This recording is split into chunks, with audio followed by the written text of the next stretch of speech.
সালের দিকে হঠাৎ করে সমগ্র বাংলাদেশে বিভাগ প্রতিষ্ঠার আন্দোলন মাথাচাড়া দিয়ে ওঠে।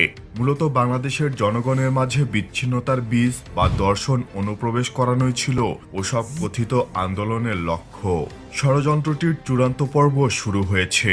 এবার তার অংশ হিসাবে ঢাকা, চট্টগ্রাম, রাজশাহী ও খুলনা অঞ্চলকে বিভাগ থেকে প্রদেশে রূপান্তরের পরিকল্পনা করা হচ্ছে। কোনো দেশকে যখন প্রদেশ আকারে বিভক্ত করা হয়, তখন শক্তিশালী সরকার, অর্থনীতি, সামরিক বাহিনী, গুপ্তচর সংস্থা ও পররাষ্ট্র বিভাগ না থাকলে দেশটি বিভিন্ন খণ্ডে পরিণত হওয়ার বিরাট আশঙ্কা থাকে। 4টা প্রদেশে ভাগ হলে চট্টগ্রাম নিজেদের স্বাধীনতার ডাক দিবে না, এটার গ্যারান্টি কি?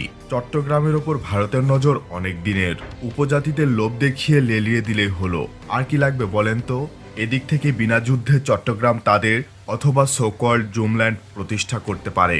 রাষ্ট্রের মাঝে 4টি রেখা টেনে দিলে রাষ্ট্র পুনর্গঠন হয় না, পুনর্গঠন করে দেশের মানুষ। দেশের সকল ক্ষেত্রে বিশ্বাসঘাতক বসে আছে, সেদিকে তো নজর নাই। দেশ ভাগ করার নেশায় মেতেছেন। সংসদের নিম্নকক্ষে আসন থাকবে 400। নির্বাচন হবে বর্তমান পদ্ধতিতে। এর মধ্যে 100 আসন নারীদের জন্য সংরক্ষিত থাকবে, তারা নির্বাচিত হবেন সরাসরি ভোটে। আর উচ্চকক্ষ আসন থাকবে 105টি। নির্বাচন হবে আনুপাতিক পদ্ধতিতে। সংসদের 2 কক্ষ মিলিয়ে মোট আসন হবে 505টি। আরে ভাই, বাংলাদেশ তো ফেডারেল রাষ্ট্র না। দ্বিকক্ষ বিশিষ্ট সংসদ কি দরকার ছিল?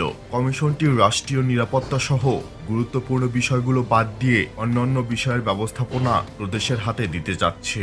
এটা একটা কত ষড়যন্ত্র, কিন্তু এটাকে সবাই হালকা বানিয়ে নিচ্ছে। বাংলাদেশকে 4টি প্রদেশের বিভক্তের যে দৌড় চলছে, তার মধ্যে জায়গা পেয়েছে চট্টগ্রাম, খুলনা, ঢাকা ও রাজশাহী।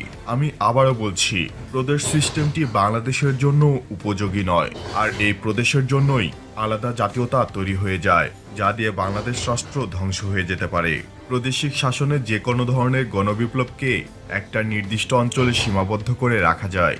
গণবিপ্লব ছাড়াও ভাষা, সংস্কৃতির একটি নির্দিষ্ট পরিচয় উস্কে দেয়। এই প্রদেশ সিস্টেমটি প্রয়োগ করা যেত যদি বাংলাদেশের পরিধি আরও বাড়ানো হতো, কিন্তু 1,48,000 কিলোমিটারের এদেশে প্রদেশ সিস্টেম বাংলাদেশ রাষ্ট্রটাকেই দুর্বল করে দিতে পারে। আপনার কি মনে হয়? জানিয়ে দেবেন নিচের কমেন্ট বক্সে।